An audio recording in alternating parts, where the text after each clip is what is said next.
They say time doesn't heal everything.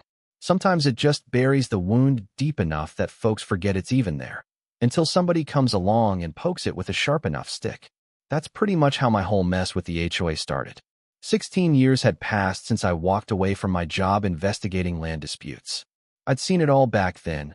Bureaucrats with padded pockets, scam artists flipping property titles, urban planners with cigars and secret deals. You do that long enough, you start to get tired, watching justice get bent for profit. The last straw was this orchard, a small family's pride and joy, wiped out overnight by an HOA that redrew the district boundaries using some slick, rezoning loophole. All it took was a single phony notice and a judge too lazy to read past the first page. And just like that, everything they'd built was gone. I remember going home that night, packing up my files, and walking out for good. I took what was left of my severance, some old inheritance, and a whole stockpile of pent-up anger, and I bought 50 acres of wild, rough woodland up in northern Georgia, out past where the county lines get fuzzy and nobody remembers who owned what before the timber companies moved out. The place had come through a closed government tender, decommissioned ranger property, lost in the shuffle, basically invisible. That's how I liked it. I didn't just buy that land, I made it mine.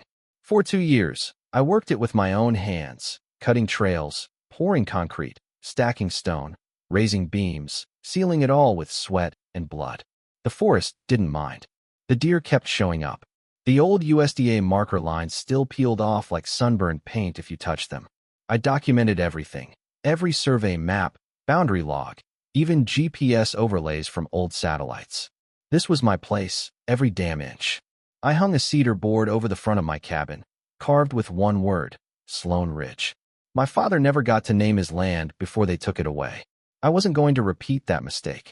I even kept a shotgun mounted above the fireplace. Not for show, though I guess it gave me some comfort knowing it was there. For 6 years, nothing happened. No trespassers, no letters, no busybodies. The neighbors either respected boundaries or just didn't care, and that was fine by me. But then, always a but, right? One Tuesday morning in late September, it all kicked off. I found an envelope in my mailbox, glossy and formal with way too much gold trim for something sitting next to mud-stained bills. It was from something called Silver Timber Village Homeowners Association. Never heard of it. I cracked it open with my coffee still steaming and read. Notice of preliminary jurisdictional review. The rest was lawyer speak thick enough to choke a horse, but the point was clear. I was required to appear at a compliance hearing about unauthorized development in an HOA expansion zone. I almost spit out my coffee laughing. There was no HOA here. There'd never been one. My land was miles outside any subdivision, but the letter sounded like I'd just missed the memo. A few hours later, after I'd calmed down, I started combing through that letter for threats, fines, confiscation, legal injunctions. That's when I heard the gravel shift outside. 5 people were coming up the trail, dressed like corporate park rangers, green polos, khakis, HOA logos stitched on like they'd gone through boot camp.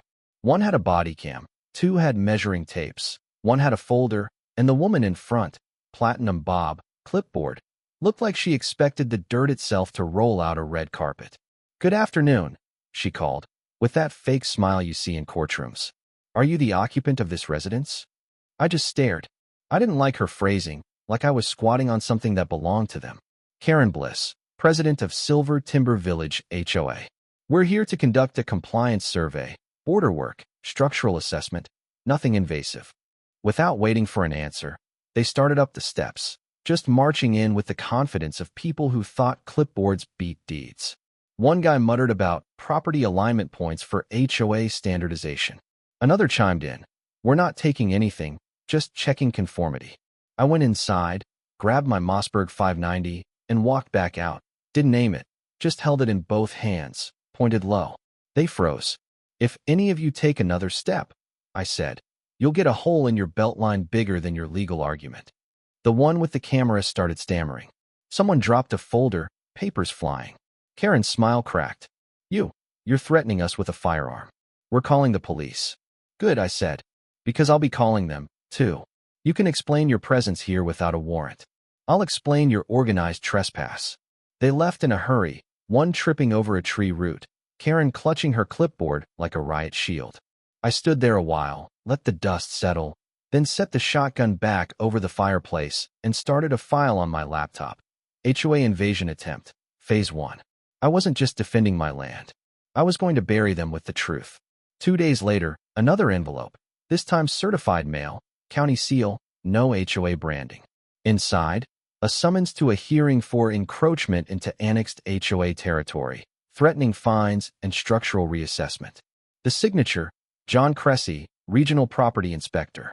Problem was, I knew every inspector in the county. There was no John Cressy. The document number didn't check out. The inspector ID didn't exist. Somebody was faking government letters. I drove to the county building, confirmed it. No record, no hearing. The clerk, barely looking up, said, "If you got that letter, someone's trying real hard to play dress up with county stationery." Back at the cabin, I scanned it, flagged the fakes, wrote a memo. Everything went into my defense drive. That night, my phone rang. Walter Drexler, an old Vietnam vet who owned a cabin south of me, rasped, "You get one of them fancy letters too?" Turns out, he'd been offered $1,000 to sign on to an HOA alignment agreement. He told them where to shove it, then cleaned his shotgun. Now it was clear, they weren't just overreaching, they were trying to manufacture a fake consensus. I hiked the perimeter next day, found plastic signs staked into the dirt, Silver Timber Village border, subject to review. Ripped them up, added them to the evidence pile. I set up more cameras, solar, night vision, all feeding to cloud storage offshore. They were playing with the wrong guy. That night, 2 a.m., my sensors went off. 2 silhouettes by my generator shed. One tried the control box, the other messed with the utility pole. I hit the floodlights, cranked the outdoor speakers, and played my pre-recorded warning, private property. All activity is recorded. Law enforcement notified. They bolted like raccoons. I saved the footage. Didn't call the sheriff, yet. I wanted proof of coordination, not just one idiot with a wrench. A week later, things escalated, this time with badges and sidearms. Trail cam showed 2 sheriff SUVs, then Karen's silver Suburban with custom plates. Harmony 1, which just about killed me. I watched as Karen and her clipboard army got out. The deputies served me a temporary property restriction order. No court seal, no judge's signature, just bold military font and a grid that placed my cabin 50 feet from where it actually stood. A Google Earth screen grab with borders drawn in like a kid's crayon doodle. "This is an illegal document," I said. Deputy Caldwell just nodded. "That's why I'm here. We're instructed to assess, not enforce." Karen piped up, talking about boundary cohesion. I cut her off. "You brought law enforcement with a forged document. That's abuse of authority." I brought out my tablet, lit up every camera on my property, and started a live stream to my attorney in Atlanta. "You're all on camera," I said. Karen looked rattled. Caldwell, to his credit, just said they'd report back to the county, no action today. As they left, Karen hissed, "You're isolating yourself, Mr. Sloan. No one will stand with you when the community votes." "There is no community," I replied, "just me and the law." 3 days of silence. Then the real law came calling. Assistant DA Maribel Trent, sharp as nails, voice like a wood chipper, called me up. She'd seen the footage, reviewed my files. "You got a moment to talk next steps?" she asked. Over the next week, I was knee-deep in bureaucracy, but on the right side of it this time. Walter came by, handed me a folder with notices from 5 other landowners, some as far as 2 miles out. All the same, vague threats, offers to streamline annexation. Even an elderly woman named Glenda, living on oxygen, had been bullied by the HOA. That's when I realized this wasn't just land. It was a paper war. Karen was manufacturing consent, faking support for a forced expansion. I brought it all to Maribel. She started digging, background checks, audits. Within days, she found a shell company, Clearway Compliance Group, linked to Karen's husband, Randall, funneling HOA money through phony consulting fees. That was the smoking gun. Then, my Forest Service contact tipped me. The HOA was filing quiet title claims on old reserve parcels to make it look like the land had never left federal stewardship. They wanted ambiguity to push their boundaries. When the raid came, I was chopping wood out back. Heard the chopper overhead. Light utility bird, not something you see in these parts unless a barn blows up. Maribel called, voice calm. "We've got the warrant. We're going in." By noon, The Silver Timber HOA office was shut, records seized, accounts frozen. They found everything: fake notices, maps, private emails, even welcome packets addressed to people who never agreed to join. The best part? A flowchart labeled Phase 2 Absorption Forecast, with my parcel listed as unstable but targetable. They'd planned the whole expansion before any vote, and they knew it was illegal. Buried in their emails, Karen had written, "If the old cabin guy becomes a problem, we escalate quietly." Visual disruptions are easy to discredit. Visual disruptions, that was me.